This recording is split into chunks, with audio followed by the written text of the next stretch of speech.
नमः छात्र। रीटीचिंग की तासिकाओं में हमने पहला लेसन संस्कृत वर्णमाला शुरू किया है। संस्कृत वर्णमाला इस लेसन के लिए हमने स्वर, स्वरों के प्रकार, ह्रस्व, दीर्घ, संयुक्त, व्यंजन, व्यंजनों के प्रकार, स्पर्श व्यंजनानि, अंतस्थ व्यंजनानि, ऊष्म व्यंजनानि, उसके साथ ही संयुक्त व्यंजनानि, अयोगवाह, इन सारी बातों को हमने रीटीच किया है। ये सब अच्छी तरह से आपकी नोटबुक में लिखा हुआ चाहिए। अब आज की तासिका में हम वर्णमाला का एक अलग भाग पढ़ने जा रहे हैं जो 6th और 7th स्टैंडर्ड में हमने नहीं पढ़ा है। वो है वर्णानाम उच्चारण स्थानानि। संस्कृत व्याकरण उच्चारण स्थान। वर्णमाला ये पाठ हमने शुरू किया तभी मैंने आपको इन बिटवीन बताया था कि वर्णों के उच्चार अलग अलग स्थान से होते हैं जो हमें पढ़ना है। तो वो वर्णों के स्थान कौन कौन से हैं, कितने हैं, हमेशा जिस तरह से किया जा रहा है वैसे ही जो वीडियो में बातें बताई जा रही हैं वो बातें अच्छी तरह से नोटबुक में लिखनी है।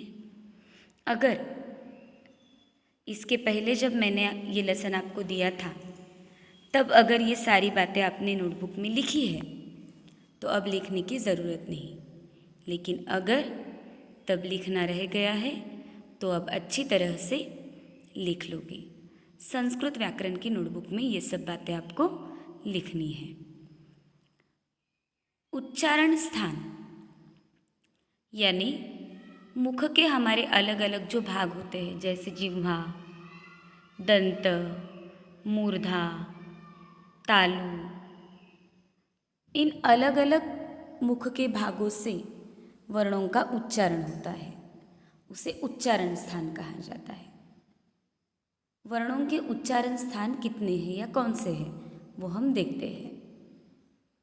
उच्चारण स्थान कंठ, तालु, मूर्धा, दंत, ओष्ठ, नासिका, जिह्वामूल, कंठतालु, कंठोष्ठः, दंतोष्ठः। टोटल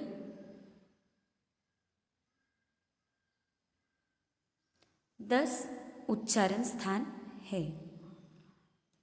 अब ऐसे तो देखने से उच्चारण स्थान समझ में नहीं आएंगे, तो हमारी वसुधा टेक्स्ट बुक में वर्णमाला इस लेसन में एक पिक्चर दिया है जिसमें उच्चारण स्थान बताए गए हैं। वो पिक्चर यह है। उच्चारण स्थान मुख के यहाँ बताए गए हैं।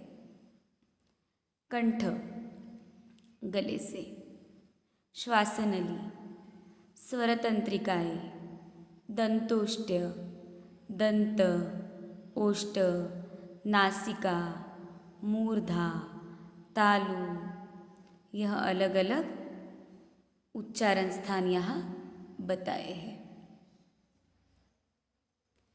उच्चारण स्थान के अनुसार हमारी पूरी वर्णमाला के 13 स्वराः, 33 व्यंजनानि, 2 अयोगवाहः,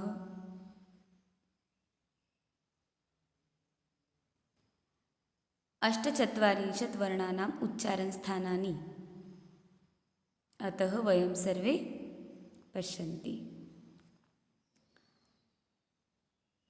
कंठ उच्चारण स्थान, ये जो उच्चारण स्थान के ऊपर दिए हैं ये माहेश्वरी सूत्र है। इनसे इस सूत्र के अनुसार उच्चारण स्थानों के सारे शब्द समझ में आ जाते हैं। जैसे देखो, अकुह विसर्जनीयानाम कंठ, अकुह विसर्जनीयानाम कंठः, कंठ से जो आवाज़ निकलती है वो कंठ उच्चारण स्थान के शब्द होते हैं। वो कौन से हैं? अकुह, अ, आ और क वर्ग और ह इसमें आता है, यानी विसर्ग। अ आ के बाद ये 3 जो दिया है वो दीर्घ उच्चारण के लिए है। अ आ क ख ग घ ञ ह और विसर्ग, ये कंठ उच्चारण स्थान के वर्ण हैं।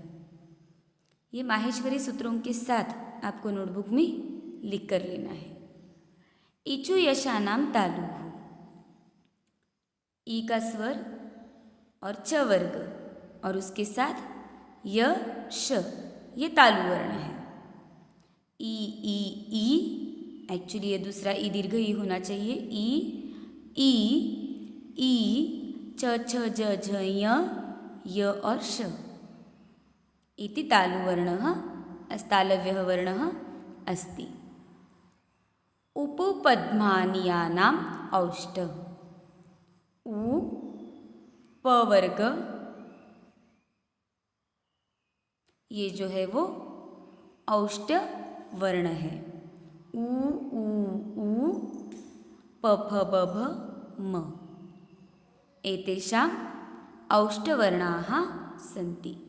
आगे देखते हैं मूर्धा। अब ये मूर्धा, यह भाग कौन सा होता है? मूर्धा दांतों के साइड में जो रफ पार्ट होता है वो मूर्धा होता है।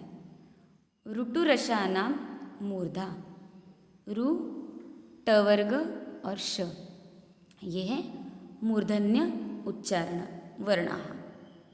रू, देखो रू बोलते वक्त टंग हमारी जहाँ रफ प्लेस पर स्पर्श कर रही है वो है मूर्धा।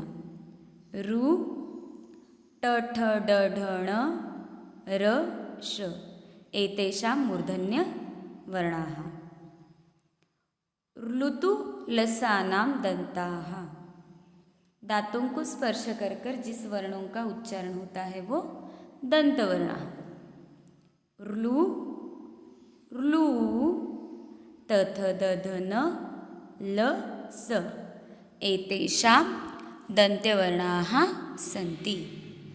एदैतोः कंठतालुः, कंठ और तालु, तालु यानी हमारी टंग डायरेक्ट ऊपर जब स्पर्श करती है वो स्मूथ पार्ट जो होता है वो तालव्य होता है।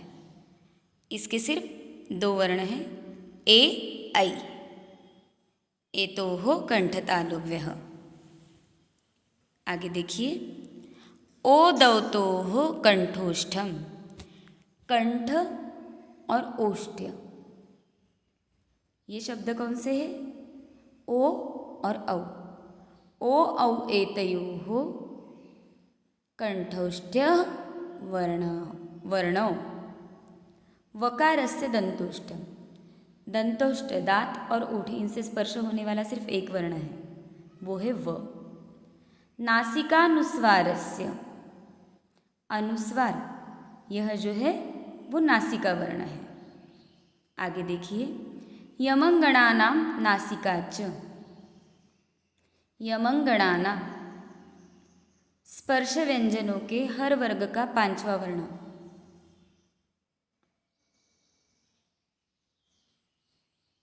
ग य म ण न, य म ग ण न, एतेषां नासिकावर्णाः सन्ति।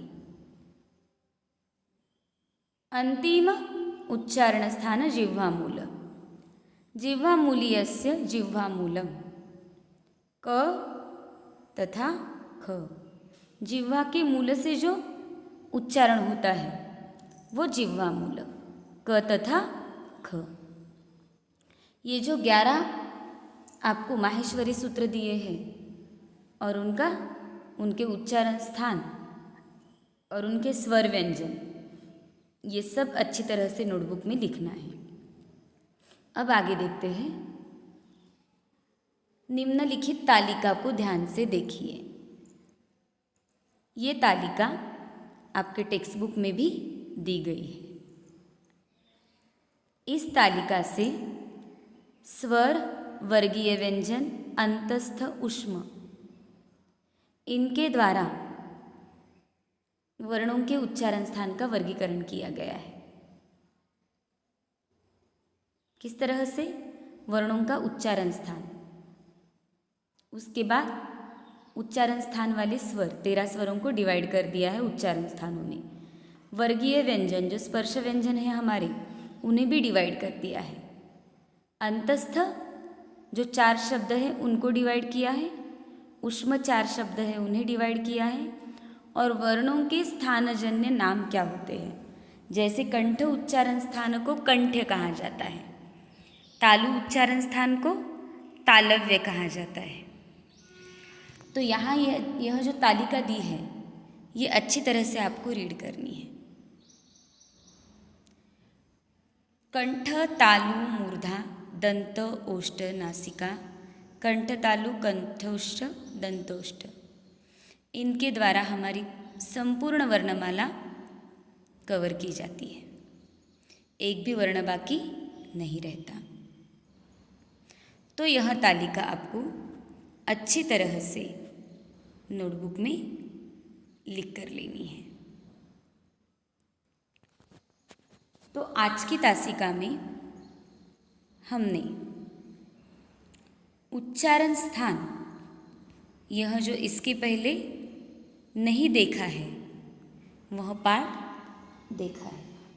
उच्चारण स्थान यानी मुख के विविध भागों से वर्णों का उच्चारण होता है।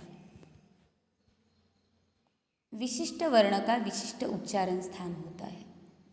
जहाँ से वो वर्ण उच्चारित होता है वह उस शब्द का उच्चारण स्थान। उच्चारण स्थान 10 प्रकार के हैं। कंठ, तालु, मूर्धा, दंत, ओष्ठ, नासिका, जिह्वामूल, कंठतालु, कंठोष्ठ, दंतोष्ठ। वह कौन से है, ये एक पिक्चर के द्वारा हमने देखा है। उसके बाद माहेश्वरी सूत्रों के साथ कंठ, तालु, ओष्ठ, मूर्धा, दंत, कंठतालु, कंठोष्ठ, दंतोष्ठ, नासिका, मुखनासिका, जिह्वामूल, माहेश्वरी सूत्रों के आधार पर यह सब बातें हमने देखी है। और उसके बाद एक ही तालिका, एक ही चार्ट में यह पूरा उच्चारण स्थान का ज्ञान हमने देखा है।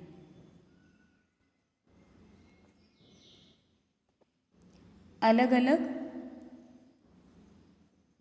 स्वर जैसे ह्रस्व, दीर्घ, संयुक्त, अ, ई, उ, रू, ऋ, ह्रस्व स्वर, आ, ई, उ, रू, दीर्घ स्वर,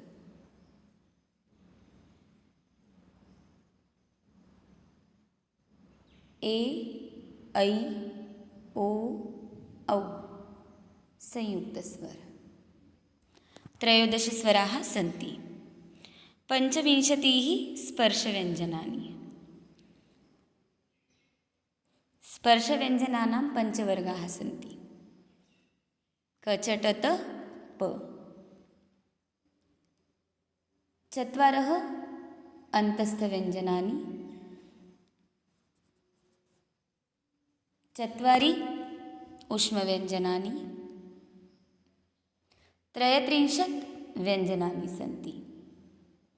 2 अयोगवाहः। अष्टचत्वारिंशत् वर्णानां संस्कृतवर्णमालायां सन्ति। वर्णानाम् उच्चारणस्थानानि 10 अस्ति। तेषां कंठ, तालु, मूर्धा, दंत, ओष्ठ, नासिका, कंठतालु, कंठोष्ठ, दंतोष्ठ।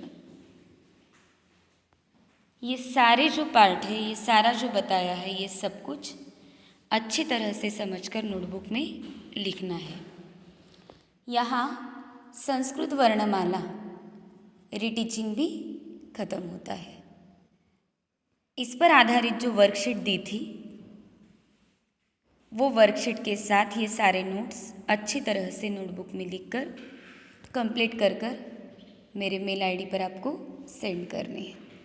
जिन्होंने सेंड किया है उनके लिए अलग असाइनमेंट आज ही भेजी जाएगी, और जिन्होंने ये कंप्लीट नहीं किया है प्रीवियस वर्क, वो प्रीवियस वर्क कंप्लीट कर कर सबमिट करोगे। अब अगली तासिका में नया पाठ शुरू करते हैं। तब तक के लिए धन्यवाद।